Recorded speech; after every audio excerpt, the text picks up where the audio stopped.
চাবিদাসকল কৰ্মচাৰীসকলৰ এদিনৰ দৰমহা কৰ্তন কৰা হৈছে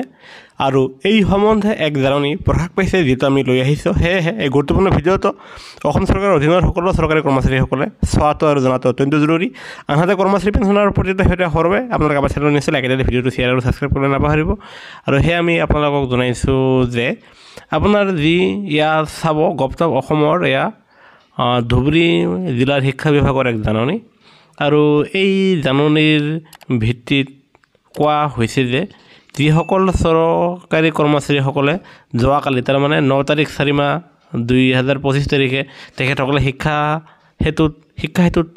উপস্থিতি দিয়া নাছিলে সেই সকল কৰ্মচাৰীসকলৰ 9 তাৰিখ 4 মাহ 2025 তাৰিখ এদিনৰ দৰমহা কৰ্তনৰ এয়া জাননী জাৰি কৰিছে আৰু সেই সকল কৰ্মচাৰীৰ দৰমহা কৰ্তন কৰা হ'ব আৰু এয়া ধুবুৰী জিলা শিক্ষা বিভাগৰ পৰা এই জাননীখন প্ৰকাশ পাইছে আৰু যিসকল কৰ্মচাৰী earn leave CCL leave maternity leave BEd ডিপ্ৰেছনত আছে তেওঁলোকৰ দৰমহা কৰ্তন কৰা নহয় কিন্তু শিক্ষা হেতুত যোৱা 9/4/2025 তাৰিখে দৰমহা নিদিয়াৰ কাৰণে তেওঁলোকৰ এই মাহৰ এদিনৰ দৰমহা কৰ্তন কৰা হ'ব বুলি এই জাননীৰে জনা গৈছে